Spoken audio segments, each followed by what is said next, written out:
Welcome back to Trenchtown Rock, and we're looking at the verse groove that is singing "You groovin', it's Kingston 12." Yeah. These are single line tabs that I provided in my Google class.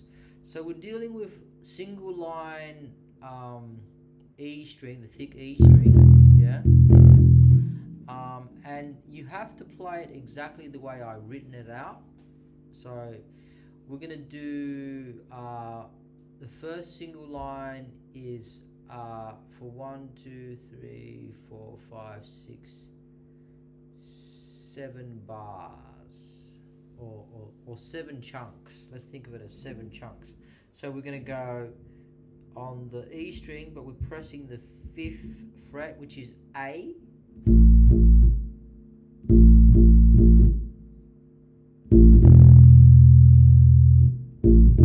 So he lets the fret go and has that E in there.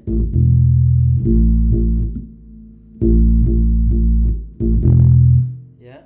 So and then he goes to single line A, which means single line A string, and we're going to go into the same fret. And then we're going to go from the D to the E, 5, 7, 5. So yeah, it's harder to play by myself without the Wailers, and then we'll do it in a second with the band. But then we go back to the single line E string.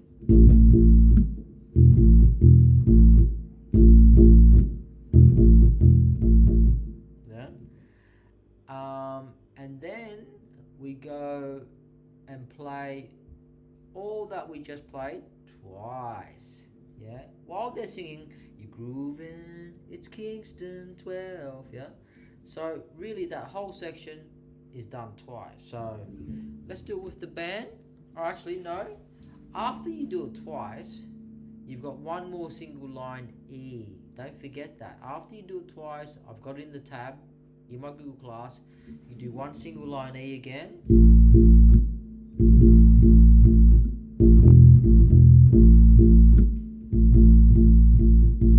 Yeah, and then after that single line, you go straight back to chorus groove 1, the start of the song, and I think they fade out on that. But let's get to that when we get to that.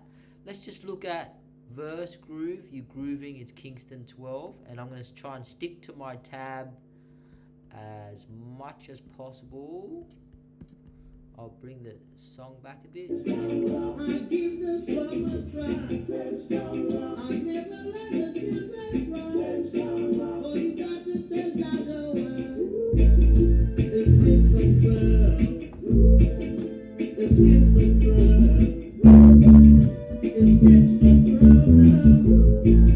It's Kingston 12. It's Kingston 12. So why you come down so?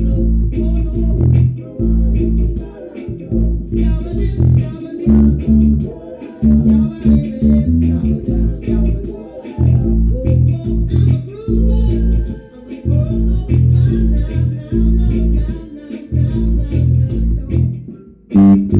Now we're back to chorus groove 1.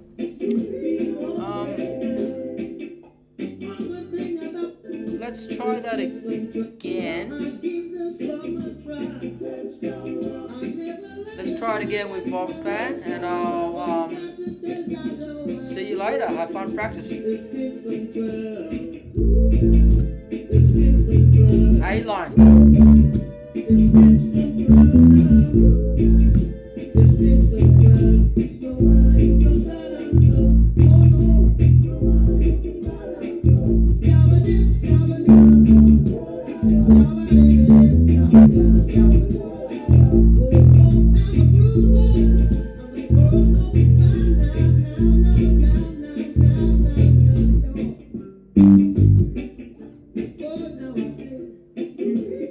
So in that section is receptively easy, and even I play it completely wrong.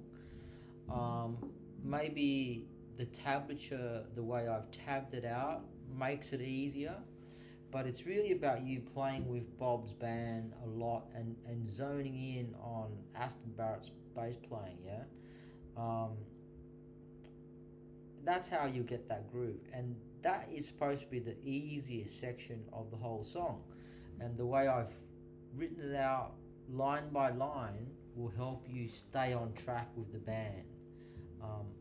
I think it's the only way I can ever learn to play reggae, or even try and get close to playing reggae. So I'm going to play you out of that section again,